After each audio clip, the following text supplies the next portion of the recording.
Ya, nanti kita diskusi. Takut masih ada yang ingin ditanyakan atau tidak setuju, enggak apa-apa. Jadi kebenaran itu tidak mesti diikuti semua orang, tapi pasti ada orang terbuka. Minimal kesalahan dan kedustaan itu ada penyeimbangnya, ada second opinion, sehingga orang-orang yang berbuat dusta pada masa lalu tidak semena-mena untuk menjajah orang-orang yang hidup di hari ini demi menaikkan privilege dan ketokohannya di tengah-tengah masyarakat berdasarkan nasab yang diakui secara tidak berdasar itu. Ya. Setiap masa ada kitab yang sudah ditulis untuk keluarga Nabi. Kalau nasabnya memang nasab sahih, setelah kita meneliti nasab itu, maka akan dapat terverifikasi dan terkonfirmasi dari kitab-kitab nasab itu. Oh, ini ada di kitabnya, ini benar. Bapaknya namanya Ahmad, oh ada tuh disebut dalam kitab ini. Bapaknya Ahmad namanya Isa, oh ada di dalam kitab yang lebih tua. Isa nama ayahnya Muhammad, oh ada di kitab yang lebih tua lagi. Muhammad punya ayah namanya Ali Al-Uraidi, dalam kitab yang lebih tua lagi, oh ada. Setiap masa ada kitab yang sudah ditulis untuk keluarga Nabi. Ya aja keluarga kita mah 4 nama aja udah hebat kita hafal, betul nggak? Apalagi orang Jawa yang turunan raja aja banyak yang nggak hafal, apalagi kita yang bukan turunan raja. Tapi kalau orang Arab, jangankan keluarga Rasulullah, orang Arab biasa dia hafal sampai ke Adnan, dia hafal sampai ke Yakton, dia hafal sampai ke Himyar, silsilahnya binanu sampai 100. Tapi kalau kita orang Jawa, itu banyaknya hanya keluarga raja yang mau jadi raja yang nulis itu. Kenapa dia penting nulis? Warisan. Betul apa tidak? Takut ada yang minta warisannya, maka ditulis silsilah raja itu. Nah kalau kita mau warisin utang apa? Nggak ada perlu. Karena apa? Agama Islam sesuai dengan adat budaya orang Jawa. La fadla li arabiyyin ala ajamiyyin illa bitaqwallah. Tidak ada orang Arab lebih mulia dari orang Indonesia, orang Ajam, kecuali dengan takwanya. Siapa orang yang bertakwa, dia yang harus dimuliakan. Siapa orang berilmu, dialah orang yang mulia. Bukan karena dia turunan raja akhirnya dia minta privilege di tanah Indonesia ini, nggak bisa. Bukan karena dia turunan Nabi akhirnya mengambil pajak sama kiai-kiai. Katanya ente ini kiai jadi kiai banyak duitnya, itu gara-gara enjit aneh. Bayar zakat sekarang, bayar pajaknya. Jadi dia mengut pajak katanya. Gara-gara para kiai itu jadi kiai kemudian banyak rezekinya, gara-gara mengajarkan ilmunya enjid aneh itu. Dan ini na'udzubillah summa na'udzubillah dalik, tidak dilakukan oleh keturunan Nabi yang asli. Tidak ada keturunan Nabi yang asli yang berpikiran seperti itu, menganggap bahwa dia merasa berhak untuk dimuliakan hanya karena dia keturunan Nabi Muhammad. Keturunan Nabi Muhammad yang asli tidak akan seperti itu. Apalagi ada orang yang tidak percaya dengan nasabnya. Kamu keturunan Nabi Muhammad? Iya. Nggak percaya orang seperti keturunan Nabi. Orang yang keturunan Nabi asli nggak bakal marah. Yang asli pasti nggak bakal marah. Ya ngapain? Saya anak siapa kamu? Samlawi bapak saya. Nggak percaya kamu anak Samlawi, ya biarin. Ya enggak? Ya kamu percaya nggak percaya, saya tetap anak Samlawi.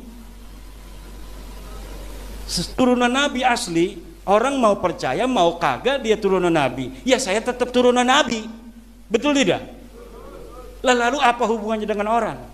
Kenapa harus dipertahankan betul-betul orang meyakini bahwa saya keturunan Nabi? Untuk apa? Hanya satu jawabannya, untuk kehormatan dan materi yang ingin dia dapatkan dari pengakuan itu. Dan masanya sudah selesai yang demikian itu untuk Wonogiri, yang lain belum. Biarkan yang lain dalam perasaannya yang terjajah, sehingga dia dilahirkan oleh ibunya sebagai manusia merdeka, hari ini masih terjajah oleh kedustaan yang diciptakan. Ngakunya turun Nabi, mabok, katanya harus kasih beras, katanya kakinya lebih mulia daripada sorbannya kiai, walaupun dia tukang mabok. Naudzubillah, tidak ada ajaran Islam seperti ini. Kalau ada narasi-narasi yang demikian, itu adalah narasi penipu-penipu dari orang yang mengaku turun Nabi, padahal Nabi lebar dari dirinya, tidak ada kaitan antara dirinya dengan Nabi dari silsilah nasab dan akhlak, tidak ada.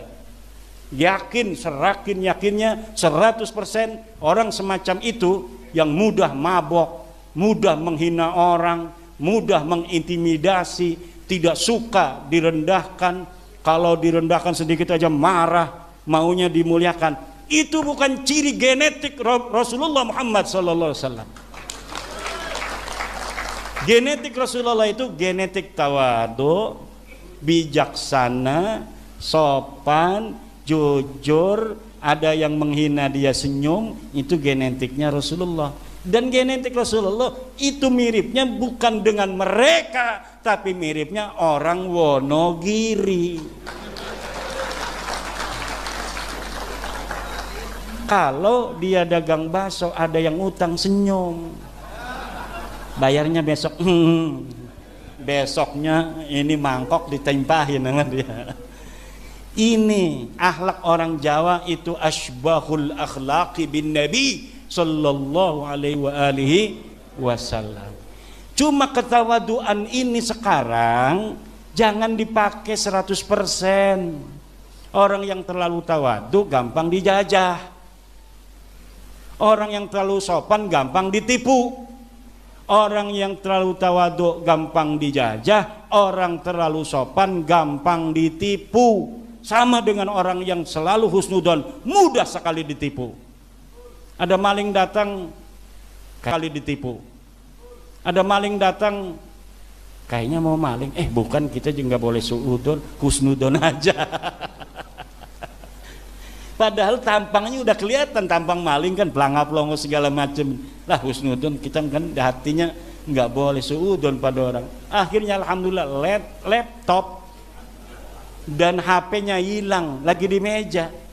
Dia ngambil air, dia balik lagi, laptop sama HP-nya sudah hilang oleh tamu yang dia husnudoni sendiri itu. Kita harus tawadu, tapi bukan merendahkan diri di hadapan bangsa lain. Kita harus sopan, tapi bukan berarti kita bisa ditekan. Kita harus berakhlak, tapi bukan berarti kita mau direndahkan. Kalau mereka ngomong anak perempuan mereka tidak boleh nikah dengan orang Wonogiri yang haplogrupnya O. Haplogrup O itu haplogrup orang Jawa, orang Cina, orang Jepang, turunan dari Prabu Brawijaya, itu haplogrupnya O. Turunan Prabu Siliwangi, haplogrupnya O. Kalau mereka mengatakan bahwa anak perempuan mereka tidak boleh nikah dengan orang Wonogiri laki-lakinya, maka mulai hari ini orang Wonogiri harus kompak. Tidak ada perempuan Wonogiri yang boleh dinikahkan dengan para pemalsu nasab. Kalau tidak, nanti anak cucunya ya jadi tukang dusta itu. Mau anak cucunya jadi tukang dusta begitu? Harus kita ini berdiri tegak di hadapan bangsa yang congkak. Orang Yahudi dalam ajaran Talmud.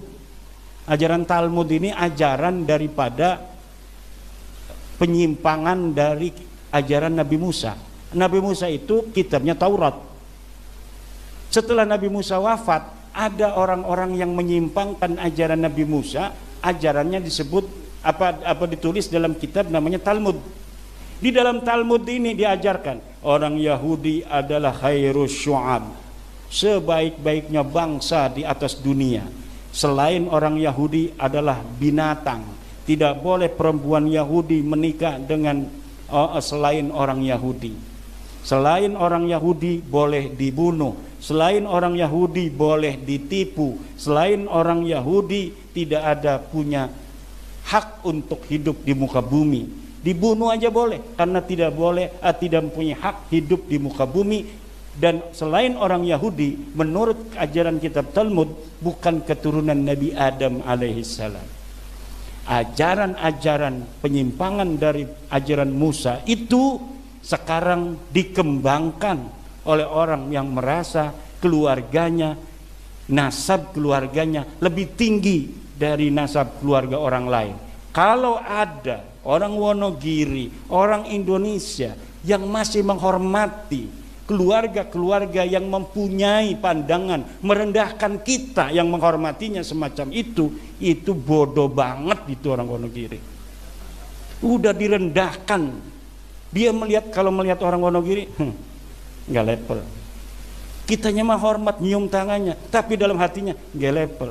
Dia bawa anak perempuan, kita ngeliatin anak perempuannya, lo turunan apa lo ngeliat-liat anak gua, padahal kitanya menghormati. Tidak ada lagi mulai sekarang. Kita bangsa besar, kita turunan pembangun daripada Borobudur, kita turunan pembangun daripada Prambanan.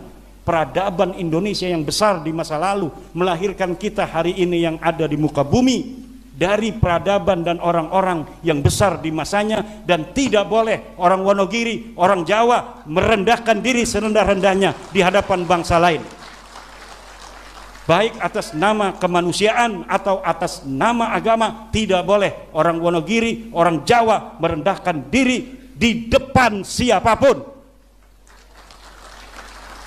Maka yang harus jadi raja harus selalu orang Jawa. Setuju? Saya bukan kampanye.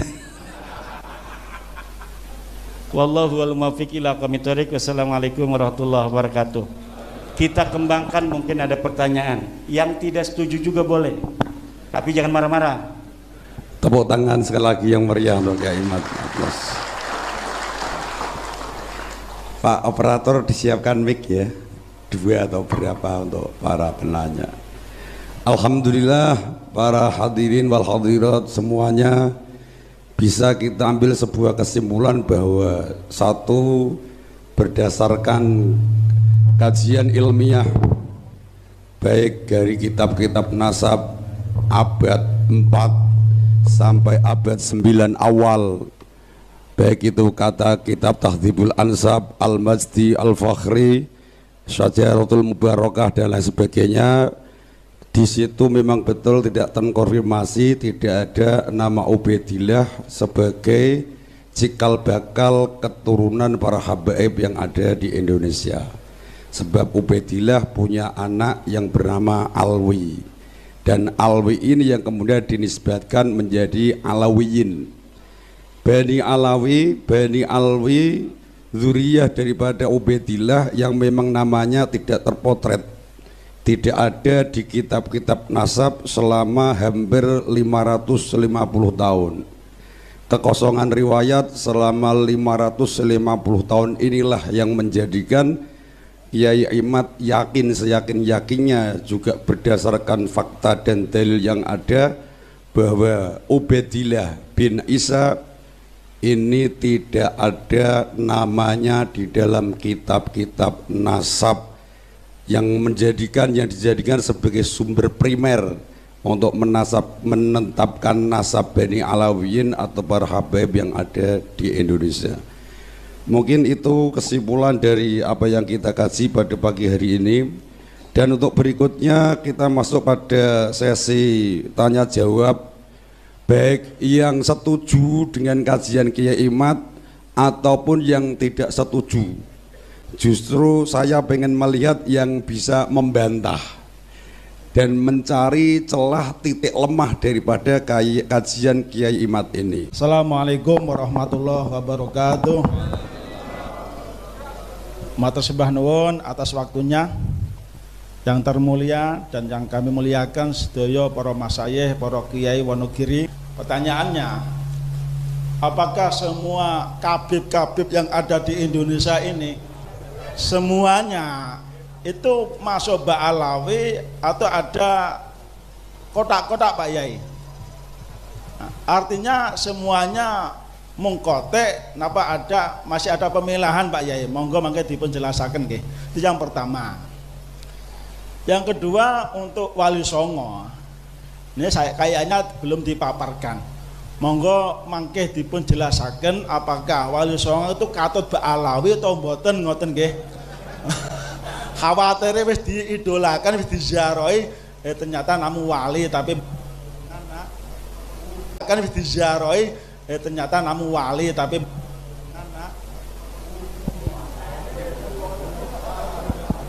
tes nggih. Ngoten nggih. Nanti untuk mati maneh. Iki tandane dereng madang niki panitia. Langsung durasi. Artinya untuk Wali Songo apakah termasuk golongan Ba'alawi atau tidak? Dan nanti kalau ada referensinya tentang Wali Songo itu min dzurriyyatir Rasul, monggo nanti bisa di-share tesis beliau yang sementara materi tersebut yang terkirim yang di-share itu namun Ba'alawi, yang dari Wali Songo belum ada. Kersane kita sedaya bisa mempelajari. Makasih matur suwun. Assalamualaikum warahmatullahi wabarakatuh. Waalaikumsalam. Monggo dilanjutkan Mas Akhyar dari Jatisrono. Panitia tolong panitia satset.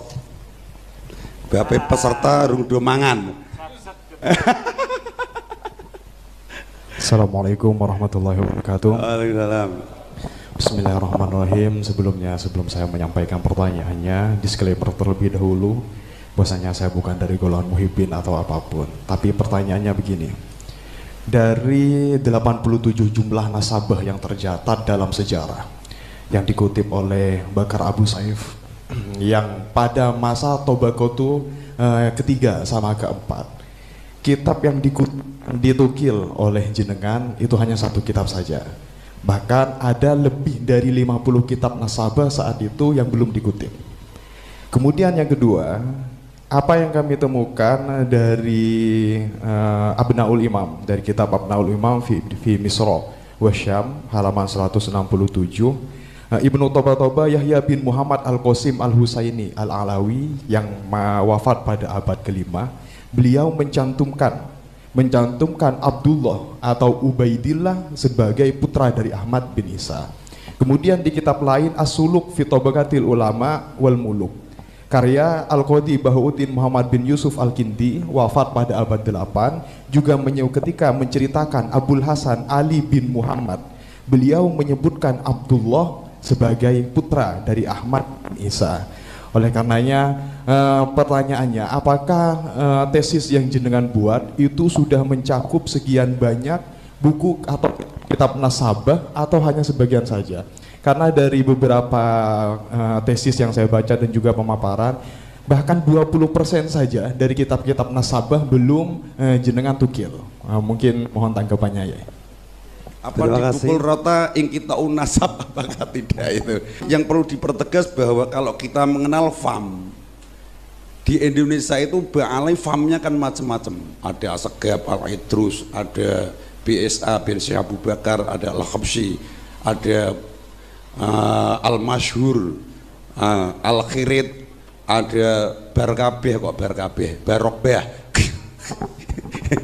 dan lain sebagainya. Tolong itu juga diperjelas Pak Kiai. Terima kasih, moga waktu sepenuhnya dumateng Kiai Imad untuk memberikan pencerahan dan semoga yang bertanya penanya bisa terpuaskan. Sumonggo. Baik, terima kasih Kiai Zainal, penanya dari LBM PCNU. Karena saya kemarin baru rapat LBM PBNU di Semarang, di Bendungan, Hotel Bendungan ya, Bandungan ya, itu yang di gunung ya. Mengenai Ba'alawi, Habib-habib yang di Indonesia, apakah semuanya inqita, terputus kepada Nabi Muhammad SAW? Semua yang merasa dirinya Habib itu bermarga Ba'alwi, itu semuanya nasabnya ke Alwi bin Ubaidillah, semuanya putus. Karena memang Ahmad bin Isa tidak punya nama anak namanya Ubaidillah.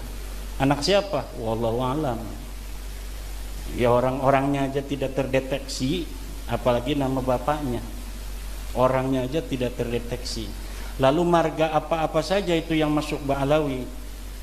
Nah, mereka punya kekhasan, keluarga mereka dipanggilnya Habib. Jadi kalau yang dipanggil Habib itu Ba'alawi, bukan turunan Nabi. Kalau turunan Nabi itu memiliki tanda panggilan tersendiri, Syarif dan Sayyid.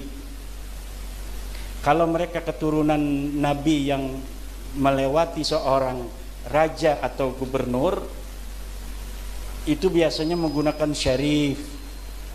Tapi kalau keturunan ke atasnya tidak melewati raja, para ulama-ulama saja, itu biasanya hanya menggunakan Sayyid. Maka syarif-syarif Mekah sebelum dikuasai oleh Wahabi itu gelarnya Syarif Makkah, karena dia selain sebagai seorang penguasa Mekah juga keturunan daripada Rasulullah Muhammad sallallahu alaihi wasallam. Lalu apa saja itu marga-marganya? Banyak, saya searching ini ada 114 marga. Yang ada di Indonesia mungkin hanya setengahnya. Ada Asiri, Al-Junaid, Al-Baharun, Al-Gadri, Al-Bin Sahil, Jamalulail, Bahasan, Basaiban. Basaiban ini ada Basaiban yang Al-Idrisi, yang bukan Ba'alawi ya, kayak Zulfikar yang punya anak PV itu Basaiban Al-Idrisi. Ada Basaiban Ba'alawi, ada Al-Habsi, Al-Syatiri, Al-Jufri, Al-Kaf, Al-Bait, Al-Bilfaqih, Al-Jabhan, Al-Dualani, Al-Ghaizah, Al-Ba'ali, Al-Hamil, Al-Kenaiman, Al-Bar. Tuh, Ahmad Al-Bar tuh yang bisa nyanyi rock itu Ba'alawi itu. Asy-Syarwi, Al-Hayyid, Al-Khamur, Al-Bahdak, Asy-Syarim, Al-Ba'mar, Al-Hakam, Al-Bahri, Al-Ghosasi, Al-Rakhelah, Al-Bakriyah, Al-Babduna, banyak sekali.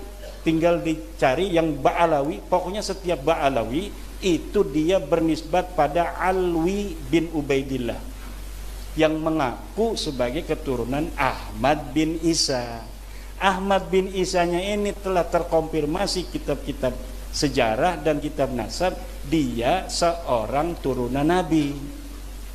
Wafatnya 345. Maka Ubaidillah ini keturunannya di abad 9 mengaku bahwa Ubaidnya ini keturunan dari Ahmad bin Isa. Pada zaman Ahmad bin Isa belum ngaku ini keturunan dari Ahmad bin Isa. Pada zaman Ahmad bin Isa belum ngaku. Jadi ngakunya itu setelah 550 tahun wafatnya Ahmad bin Isa. Kalau ngakunya di abad itu nggak mungkin diterima kan, karena anak Ahmad bin Isanya marah. Tapi dengan berjalannya waktu, semakin menyebar itu keturunan Ahmad bin Isa, kesempatan orang untuk mengaku keturunan siapa saja itu kan terbuka. Masalahnya terbukti tidak secara data sejarah dan data nasab, itu saja.